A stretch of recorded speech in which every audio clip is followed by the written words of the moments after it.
Aaron Carter became well-known worldwide before he was even a teen. Introduced as a pop sensation in the late 1990s, he sold millions of albums and embarked on international tours at a period when most kids were still discovering who they were. But Aaron's life was beginning to fall apart despite his accomplishments. The pressure to grow up in the spotlight was intense. Later, Aaron revealed that he had little control over his finances throughout his early career, claiming that a significant amount of the money he earned as a child star had disappeared by the time he reached adulthood. Despite his fame, he felt isolated due to judicial proceedings, public arguments, and family disputes that added to his emotional burden. As he grew older, Aaron had a hard time letting go of his younger self. His prospects for a job became limited, and his mental health deteriorated significantly because of losing relevance in a demanding industry. He was open about having multiple mental health diagnoses and frequently talked about his struggles with anxiety, trauma, and substance abuse. Addiction was one of his most conspicuous and horrible life experiences. Aaron made multiple attempts at recovery, spoke openly about his difficulties, and occasionally used social media to ask for help. Stability was still difficult to maintain, despite times of hope and attempts at recovery. In his later years, Aaron felt increasingly alone.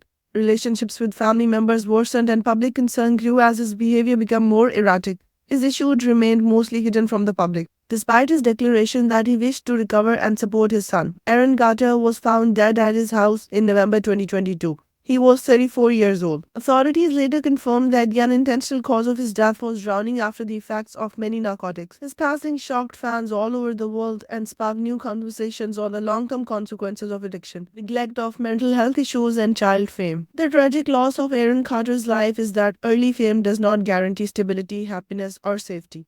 Behind the well-known lyrics and early fame was a young boy who grew up too fast, carried unresolved pain, and struggled to find peace in adulthood. His story continues to serve as a cautionary tale about the cost of popularity without support and the need to have compassion for those who face invisible hardships. Aaron acknowledged near the end of his life that despite his notoriety and media attention, he was only trying to find serenity. He once expressed his desire for a chance to be normal and happy, which demonstrated how much the burden of his early fame had affected him. His story is also a reminder that early success does not protect a person from suffering, loneliness, or internal conflicts. The narrative of Aaron Carter emphasizes the critical need for empathy, mental health care, and safety for young artists growing up in the spotlight. Even though his life ended too young, his candor about his hardships continues to speak for those who suffer in silence, reminding us that compassion and understanding can be more important than fame itself. Aaron Carter once said, "I want to live my life for me and finally be happy," expressing his lifelong quest for serenity. His legacy serves as a reminder that genuine recovery starts with compassion, understanding, and support beyond fame and praise.